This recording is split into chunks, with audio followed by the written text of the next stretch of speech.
Bonjour à toutes et à tous, bienvenue à tous. C'est juste un mot qui nous amène aujourd'hui dans le monde de la politique et nous parlons de ce qui n'a pas toujours été notre quotidien, vice-président.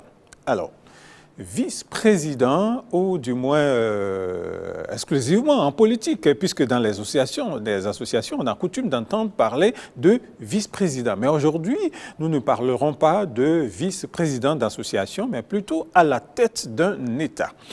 Un vice-président est une personne dont le rôle est d'occuper le poste de président lorsque celui-ci ne peut pas l'exercer ou lorsque celui-ci le lui demande.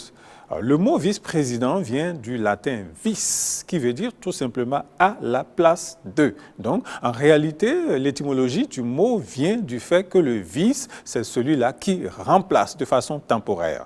Dans un gouvernement, un vice-président, c'est une personnalité politique dont la première fonction, c'est de substituer, bien sûr, le président si ce dernier est bien sûr absent, démissionne ou meurt ou n'est pas disponible pour remplir, bien sûr, sa mission, peu importe la raison.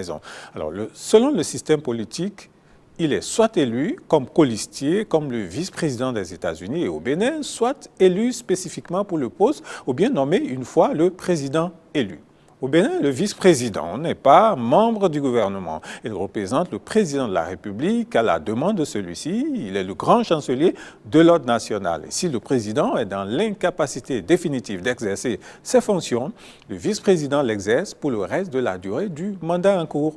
Il prête immédiatement serment, le serment qui a été bien sûr prévu à l'entrée en fonction du président de la République. Et ce vice-président, devenu président de la République, désigne au plus tard 48 heures après la prestation de serment un vice-président de la République. Ce n'est pas la première fois dans son histoire que le Bénin fait l'expérience de vice-président. Il y a eu Soromigan Apiti, qui a été bien sûr à l'indépendance au 1er août 1960 jusqu'en 1963, et Justin Romadegbe-Tometi, bien sûr, de janvier 64 à novembre 1965. Et donc, Mariam Chabitalata est donc la troisième à occuper ce poste en 2021, et la première femme et aussi la toute première de l'ère démocratique.